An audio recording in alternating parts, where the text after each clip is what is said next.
میں سید مفیز اپنے YouTube channel Karachi کی آواز سے آپ سے مخاطب ہوں۔ کل نثار کھوڑو صاحب کی اسمبلی میں کی گئی تقریر سننے کا اتفاق ہوا تو سوچا نثار کھوڑو صاحب کی تصحیح کر دوں۔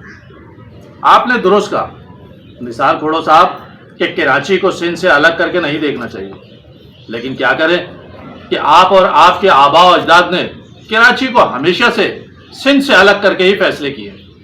آپ دیکھ لیجئے کہ جب آپ کے بانی ذوالفقار علی بھٹو نے 1971 میں ملک کو 2 لاکھ کرنے کے ٹھیک 1 سال بعد ہی 1972 میں سندھ میں لسانی بل کے نام پر شہری اور دیہی سندھ کی لکیر کھینچ دی تھی، اور جب اس پر بھی صبر نہ آیا تو جس اردو زبان کو قائد اعظم محمد علی جناح نے قومی زبان کا درجہ دیا تھا، اسے صوبہ سندھ میں ختم کر کے سندھی زبان کو قومی زبان قرار دیے جانے کی چنگاری کو ہوا دی گئی۔ اور جب اس پر بھی کلیجہ ٹھنڈا نہ ہوا تو 1973 میں ایک کالے قانون کے ذریعے کوٹا سسٹم کی تلوار سے ایک ایسی خونی لکیر کھینچی گئی کہ جس کے بعد سے اس لسانی تقسیم سے آج تک خون رشتہ آ رہا ہے۔ اور مزے کی بات دیکھیے نثار کھوڑو صاحب کہ جس ایم کیو ایم کے کندھے پر رکھ کر آپ اپنی نفرتوں، تنگ نظری اور تعصب کا مظاہرہ کرتے آئے ہیں، یہ ایم کیو ایم اس وقت پیدا بھی نہیں ہوئی تھی۔ آج آپ اور آپ کی پرورش کرنے والے لوگ جس الطاف حسین نامی جن کو بوتل میں بند کرنے کی ناکام کوششیں کرتے رہتے ہیں، اس مانسٹر کو پیدا ہی آپ کی متعصبانہ سوچ اور نفرت انگیز رویوں نے کیا تھا۔ الطاف حسین آج اگر کراچی اور شہری سندھ کے کروڑوں ذہنوں اور دلوں میں زندہ ہے تو اس کا کریڈٹ بھی آپ کے غیر منصفانہ اور غیر دانشمندانہ فیصلوں کو ہی جاتا ہے۔ وہ الطاف حسین کہ جس نے آغاز ہی مہاجر نام سے کیا تھا، وہ سندھ کو تقسیم ہونے اور یہاں بسنے والی 2 لسانی اکائیوں کے درمیان مفاہمت اور محبت کو پروان چڑھانے کی خاطر اس حد تک آگے چلے گئے کہ لاکھ مہاجر قوم کے اختلافات کے باوجود خود کو اردو بولنے والا سندھی کہلوانے لگے۔ آپ کے سندھی اجرک ٹوپی ڈے کو اپنے گھر یعنی 90 پر ہر سال پورے جوش و خروش کے ساتھ منایا جانے لگا کہ کسی طرح کوئی تیسری طاقت یا دشمن اس تقسیم کا فائدہ نہ اٹھا سکے۔ مگر افسوس کہ الطاف حسین کے لاکھ چاہنے کے باوجود آپ کی تنگ نظری اور تعصب کم نہ ہوا، اور روزانہ کی بنیاد پر ایسے اقدامات اور فیصلے کیے جانے لگے کہ یہ خلیج دن بدن بڑھتی گئی۔ اور آج اگر کوئی اسے تقریروں یا بیانات کے ذریعے ختم کرنے یا ایڈریس کرنے کی کوشش کرے گا تو وہ شاید احمقوں کی جنت میں رہ رہا ہوگا۔ اور رہا صوبہ یا ایڈمنسٹریٹو یونٹ تو وہ کہتے ہیں نا کہ جب دلوں میں لکیر کھنچ جائے تو گھر اور مکانات کو تقسیم ہونے سے کوئی نہیں بچا سکتا۔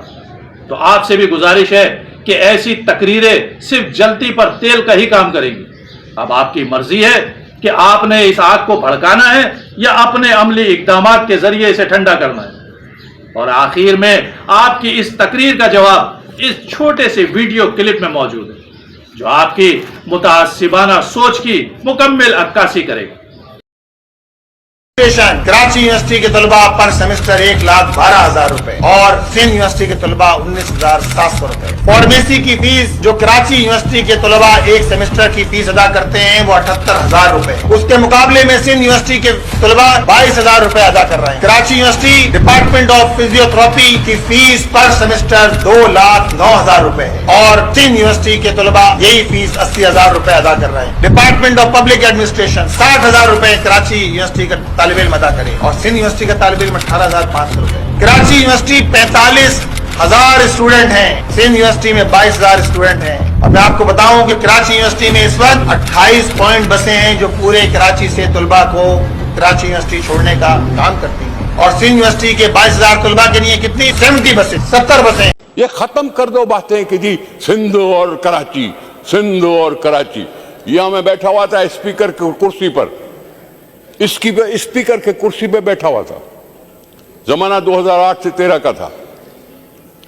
ایک محترم بھائی نے کھڑے ہو کے کہا کہ جی میں سندھ کے دورے پہ گیا تھا، تو میں بھونچا سندھ کے دورے پہ گئے تھے، کیا مطلب ہے تمہارا؟ جی میں سندھ کے دورے پہ گیا تھا۔ میں نے کہا تم اب یہاں جو کھڑے ہو تو کہاں کھڑے ہو؟ تو سٹ پٹ آ گیا اور پھر کہا جی میں انٹیریئر سندھ کی بات کر رہا ہوں۔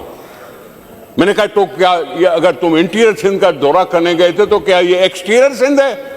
یہ سندھ سے باہر ہے جس کے لیے تم ذکر کر رہے ہو کہ جی کراچی اور سندھ، کراچی اور سندھ؟ اس طرح کی باتیں نہیں کرو، یہ نہیں جائے گا کہیں صوبہ، بھلے آئین میں لکھا ہوا ہو۔ اتنے سال گزر گئے، آئین میں بھی ایسے کوئی بات نہیں ہے کہ کوئی منہ سے نکالے ہو صوبے بن جائے۔ کیا بات کرتے ہیں کہ جی صوبے بناؤ؟ نہیں تو ایڈمنسٹریٹو یونٹ بناؤ۔ ارے کیا مسئلہ کیا ہے؟ ایڈمنسٹریٹو یونٹ کا مطلب کیا ہے؟ وہاں کا کمشنر ہو، وہاں کا ڈی سی ہو، یہ ایڈمنسٹریٹو یونٹس ہیں نا۔ ایسے تو پھر 30 ایڈمنسٹریٹو یونٹس بنے ہوئے اسی کراچی میں اور کراچی باہر بھی۔ کیا باتیں کر رہے ہو؟ اسمبلی میں کھڑے ہو کے سوچو تو صحیح کہ تم بول کیا رہے ہو۔ اس لیے میں سب کو گزارش یہی کر سکتا ہوں کہ ذرا ہوش کے ناخن لو۔ اس ملک پہ بہت سے حملے ہوئے ہیں، اس کی جمہوریت پہ بہت حملے ہوئے ہیں، اس کے عوام پر بہت حملے ہوئے ہیں، اس عوام کو مارا گیا ہے، کسی نے کسی بہانے مارا گیا ہے۔ ان سب کو چیز کو سمجھ کر وہ رستہ اختیار کرو جو ملک کی بھلائی میں ہو۔ یہ ملک کی بھلائی نہیں ہے کہ انتشار پھیلاؤ، یہ بھلائی نہیں ہے تعصبانہ بیانات آئیں۔